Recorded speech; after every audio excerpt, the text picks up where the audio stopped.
Hello dear student, online study Mantra में आपका स्वागत है। मैं हूं संदीप कुमार। जैसा कि आप सभी जानते हैं कि यूपीएससी, एसएससी या बैंकिंग के लिए मैं आपके लिए डेली के डेली जीके और जो करंट अफेयर्स हैं वो आपके साथ में लेकर आता रहता हूं। तो इसी सिलसिले के अंदर हम स्टार्ट करते हैं 30 तारीख के, यानी कि आज के करंट अफेयर्स। आज के करंट अफेयर्स के अंदर मैं कुछ 10 क्वेश्चन एमसीक्यू लेकर आया हूं आप लोगों के लिए, और उनसे रिलेटेड मैं स्टैटिक जीके भी आपके साथ कवर करूंगा। तो स्टार्ट करते हैं, लेट्स स्टार्ट द वीडियो। केंद्रीय रक्षा मंत्री राजनाथ सिंह ने एनसीसी प्रशिक्षण के लिए निम्न में से किस ऐप को जारी किया है? तो स्टूडेंट, उस ऐप का नाम है DGNCC ऐप। ठीक है स्टूडेंट, और इस ऐप को जारी करने का मुख्य उद्देश्य ये था कि जो एनसीसी कैडेट है उनको अपने प्रशिक्षण के अंदर प्रॉब्लम हो रही थी कोविड-19 का जो आउटब्रेक चल रहा है उसकी वजह से। तो उनके लिए उनको घर बैठे उनकी परेड है या जो भी प्रशिक्षण है उनका वो जारी रखा जाएगा। इसके लिए इन्होंने जो अभी एक एनसीसी प्रशिक्षण के लिए इस एप्लीकेशन को जारी किया है। हमारी रक्षा मंत्री राजनाथ सिंह है, उससे पहले जो रक्षा मंत्री है वो थी निर्मला सीतारमण। एनसीसी पे थोड़ी नज़र डालते हैं। डायरेक्टर जनरल है इनके, वो है लेफ्टिनेंट जनरल राजीव चोपड़ा नाम है इनका, और मोटो है इनका जो एनसीसी का वो है एकता और अनुशासन, discipline, unity and discipline. Founder है ये यूके की गवर्नमेंट ने इसको फाउंड किया था, यूनाइटेड जो किंगडम है उन्होंने, और ये फाउंड हुआ था 16 अप्रैल 1948 को। एनसीसी का जो हेडक्वार्टर है वो है न्यू दिल्ली में। टिकटॉक कंपनी के किस सीईओ ने अपने पद से इस्तीफा दे दिया है? उनका नाम है केविन मेयर। और टिकटॉक जो है वो बैन हो चुकी है इंडिया के अंदर। इंडिया के अंदर टिकटॉक के समय चाइना की काफ़ी सारी एप्लीकेशंस बैन हुई थी, उसके बाद में यूएस ने भी इसको बैन करने का फैसला ले लिया है। टिकटॉक कंपनी के जो डेवलपर है वो है एक कंपनी जिसका नाम है बाइट डांस। ये जो रिलीज हुई थी टिकटॉक वो 2016 के अंदर स्टार्टिंग के अंदर आई थी, आज से 4 साल पहले, और ये वर्ल्ड वाइड रिलीज हुई थी। 180 कंट्री के अंदर ये रिलीज हो चुकी है और 40 भाषाओं के अंदर ये आती हैं। 2018 के अंदर आते आते ये जो टिकटॉक है वो मर्ज हो गई थी जो एक म्यूजिकली एप्लीकेशन थी इनकी, musically.ly के साथ ये मर्ज हो चुकी थी 2 अगस्त 2018 को। केंद्र सरकार तीनों सेनाओं को मजबूती प्रदान करने के लिए किस जगह एयर डिफेंस कमांड की स्थापना कर सकता है? तो स्टूडेंट, पॉसिबिलिटी बनती है प्रयागराज की। प्रयागराज का जो पहले नाम है वो था इलाहाबाद, और अभी नाम चेंज करके प्रयागराज रखा गया है। ये है यूपी में। यहाँ पर एयर डिफेंस कमांड की स्थापना हो सकती है। उसके बाद में दूसरा नाम आ सकता है ग्वालियर का। ग्वालियर में भी हो सकती है, क्योंकि LOC और जो LAC है, लाइन ऑफ एक्चुअल कंट्रोल और लाइन ऑफ कंट्रोल, आपको पता है आजकल के दिनों के अंदर चाइना और पाकिस्तान दोनों के साथ हमारे जो रिश्ते हैं वो बिल्कुल ख़राब होते जा रहे हैं। चाइना की अंदर तो जो कोविड-19 की वजह से, और उसके बाद में जो LOC के ऊपर भी काफ़ी ज़्यादा फायरिंग वगैरह हुई थी सियाचिन के अंदर, और भी जो गलवान घाटी के अंदर जो काफ़ी ज़्यादा यहाँ पर मुद्दे उठे थे। इसी तरह पाकिस्तान के अंदर भी जो लाइन ऑफ कंट्रोल है वो क्रॉस करने का कई बार यहाँ पर सामने आ चुका है, सीज फायर भी हो चुका है। तो यहाँ पर तीनों सेनाओं को ये एकत्रित कर रही है, कहीं भी कभी भी वार की संभावना हो सकती है, इसलिए एयर डिफेंस कमांड की स्थापना करनी बहुत ही जरूरी हो गई थी। ग्वालियर के बाद आ सकता है बरेली। ये 3 जगह है, पॉसिबिलिटी है। जो मेन पॉसिबिलिटी है वो प्रयागराज है, क्योंकि ये बिल्कुल मध्यस्थ में पड़ता है, बीच में पड़ता है। और मेयर है यूपी के, वो है मेयर अभिलाषा गुप्ता। डिविजनल जो कमिश्नर आशीष कुमार गोयल हैं, आशीष कुमार गोयल इनके डिविजनल कमिश्नर हैं। डिस्ट्रिक्ट मजिस्ट्रेट हैं भानुचंद्र गोस्वामी। तो स्टूडेंट, जो ये लाल लाल रंग की लाइन दिख रही है ये है आपकी LAC, यानी कि लाइन ऑफ एक्चुअल कंट्रोल। इस साइड चीन का हक है और इस साइड भारत का हक है। ये भारत की DSDBO रोड है। इधर ये ITBP का बेस है, इंडियन आर्मी का। और ये जो गलवान का जो मेन यहाँ पर कन्फ्लुएंस का जो एरिया है ये, और ये गलवान रिवर है, ये गलवान रिवर है। ठीक है स्टूडेंट, अब पढ़ते हैं अपन कि ये जो गलवान है या ये LAC है, इसका नाम क्यों पड़ा, किस वजह से पड़ा। तो LAC फॉर्म हुई थी 1962 में।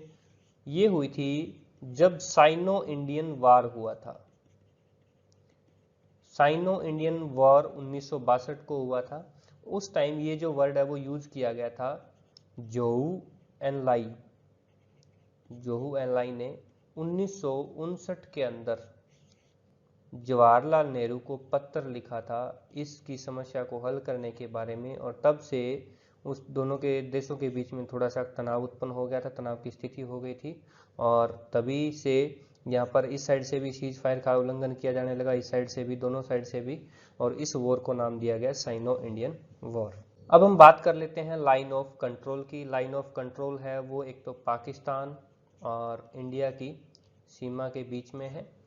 ये जो लाइन ऑफ कंट्रोल है, ये जो रेड का जो इस आपको दिखाई दे रहा है, ये इस साइड जो है वो पाक ऑक्यूपाइड कश्मीर है, और इस साइड है वो इंडियन का कश्मीर है। यहाँ पर ये जो लेह लद्दाख का एरिया है, यानी कि कश्मीर का आधा हिस्सा पाकिस्तान के पास है और अभी भी आधा हिस्सा भारत के पास है। ये लाइन ऑफ कंट्रोल है। लाइन ऑफ कंट्रोल है ये हुई थी जब शिमला समझौता हुआ था। शिमला समझौता उस टाइम साइन हुआ था 3 जुलाई 1972 में। उस टाइम की बात है, दोनों पाकिस्तान और भारत के बीच के अंदर हुआ था ये, और इस टाइम ये बताया गया था कि जो ये जो लाइन है वो खींची गई थी, लाइन ऑफ कंट्रोल। इस साइड कश्मीर रहेगा और इस साइड जो भारत रहेगा। बांग्लादेश ने किस देश की एक कंपनी द्वारा निर्मित कोविड-19 के संभावित टीके के मनुष्य पर अंतिम स्तर के परीक्षण को हाल ही में मंजूरी दे दी है? ये जो काम है वो कौन कर सकता है? ये कर सकता है कि जो बांग्लादेश के साथ जो चीन है, उन्होंने अभी एक बात करी है कि चीन ने अभी एक कोविड-19 की वैक्सीन तैयार करी है। कोविड-19 के वैक्सीन उसने तैयार तो कर ली, लेकिन जो ह्यूमन बॉडी के ऊपर जो ट्रायल होना है उसके लिए चाइना का कोई बंदा तैयार नहीं है। इसलिए चाइना ने सोचा कि बांग्लादेश के लोगों को इसके लिए लेकर आया जाए, ह्यूमन ट्रायल वहां पर किया जाए, तो मंजूरी इन्होंने दे दी है। बांग्लादेश के जो स्वास्थ्य मंत्री है उन्होंने इसको मंजूरी दी है। चीन की जो कंपनी है उसका नाम है सिनोवाक बायोटेक। सिनोवाक बायोटेक नाम की कंपनी है जिन्होंने अभी वैक्सीन ये तैयार करी है। बांग्लादेश के स्वास्थ्य मंत्री जो है वो जाहिद मलिक नाम इनका, जाहिद मलिक। थोड़ा सा अब नज़र डाल लेते हैं बांग्लादेश के बारे में। बांग्लादेश ये जो एरिया है, ये जो एरिया है ये बांग्लादेश का है। बांग्लादेश की जो लार्जेस्ट सिटी भी और यूं कहो कि कैपिटल भी क्या है, दोनों ढाका है। बंगाली इनकी नेशनल लैंग्वेज है, और प्रेसिडेंट हैं अब्दुल हामिद अंसारी। अब्दुल हामिद अंसारी इनके जो प्रेसिडेंट हैं। प्राइम मिनिस्टर शेख हसीना है। हाउस स्पीकर हैं वो हैं शिरीन चौधरी। चीफ जस्टिस हैं वो हैं सैयद मोहम्मद हुसैन, सैयद महमूद हुसैन। केंद्र सरकार ने क्षेत्रीय संपर्क योजना यानी एक उड़ान स्कीम, अभी उसके चौथे चरण में कितने हवाई मार्गों के आवंटन को मंजूरी दे दी है? स्टूडेंट, कोविड-19 की वजह से भारत का जो लॉकडाउन का जब 4th जो चरण चल रहा था उसके अंदर अभी 78 यानी कि 78 जो मार्ग हैं उनको मंजूरी दे दी है, और ये टोटल के टोटल मार्ग हैं वो है north eastern area, north east का जो एरिया वो आता है। और यहाँ पर अभी प्रधानमंत्री ने मंजूरी दी है, नरेंद्र मोदी जी के नेतृत्व में ये शुरू की गई थी उड़ान स्कीम है। और उड़ान का मतलब फुल फॉर्म है उड़े देश का आम नागरिक, और जो भी नॉर्थ ईस्ट का जो एरिया है उसको पूरे इंडिया के अंदर संपर्क में बनाने के लिए, जो आवागमन है उसको सुगम करने के लिए, सरल करने के लिए इस योजना की शुरुआत की है। केंद्र की एक नीति थी राष्ट्रीय नागरिक उड्डयन नीति, राष्ट्रीय नागरिक उड्डयन नीति। इस नीति के तहत ये जो उड़ान स्कीम है इसको स्टार्ट किया गया था 2016 में, लगभग जून के अंदर से इसको शुरू कर दिया गया था। ये एक एयरपोर्ट विकास योजना है, क्षेत्रीय एयरपोर्ट विकास योजना। 200 अरब डॉलर की संपत्ति वाले विश्व के पहले व्यक्ति निम्न में से कौन बन गए हैं? तो वो हैं जेफ बेजोस।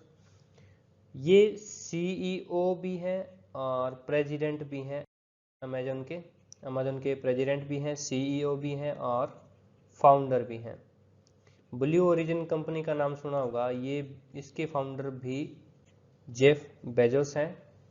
जेफ बेजोस का जन्म 12 जनवरी 1964 को हुआ था। लगभग 56 साल के हैं। इनका जन्म है वो न्यू मैक्सिको के अंदर हुआ था, जो कि यूएस में स्थित है। अब हम पढ़ रहे थे कि सबसे पहले व्यक्ति है ये जो विश्व के अंदर जिनके पास सबसे ज़्यादा संपत्ति है। तो पहले बिल गेट्स थे। बिल गेट्स के पास अब 116.1 अरब डॉलर है, लेकिन अमेजोन के पास 204.6 अरब डॉलर है, यानी कि 90 जो अरब डॉलर है उनका भी फर्क है दोनों की संपत्ति के बीच में। उत्तर प्रदेश सरकार ने एस के भगत को हटाकर निम्न में से किसे नया गृह सचिव नियुक्त किया गया है। यूपी ने अभी होम जो सेक्रेटरी है वो नियुक्त किया है, उनका नाम है तरुण गाबा। पहले जो तरुण गाबा है वो आईजी विजिलेंस थे, उनकी जगह पर एस के भगत को भेजा गया है। एस के भगत भी एक आईएएस ऑफिसर है।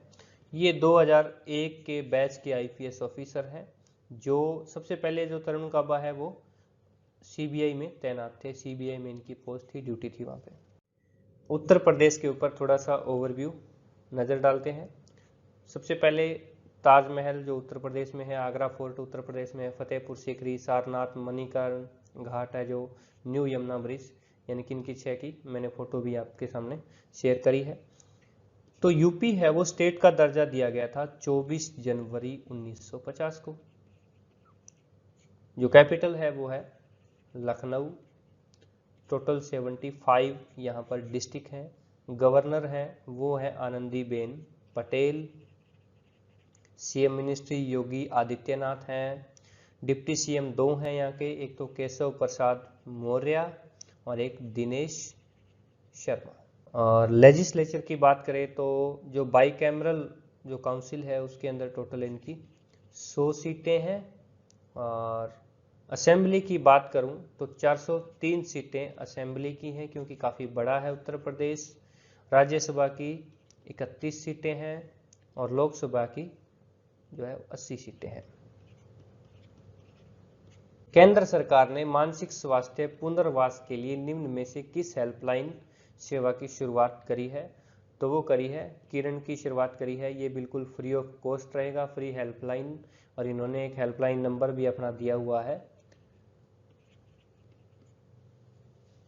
असम सरकार ने ड्यूटी पर कोविड-19 से मौत होने पर पत्रकारों, होमगार्ड्स और अन्य जो अस्थायी कर्मचारियों हैं उनके लिए कितने लाख रुपए तक का बीमा कवर है उसकी मंजूरी दे दी है। तो उसने दी है 50 लाख रुपए तक का उनको बीमा दिया जाएगा अगर वे ड्यूटी के दौरान कोविड-19 की वजह से मरते हैं तो।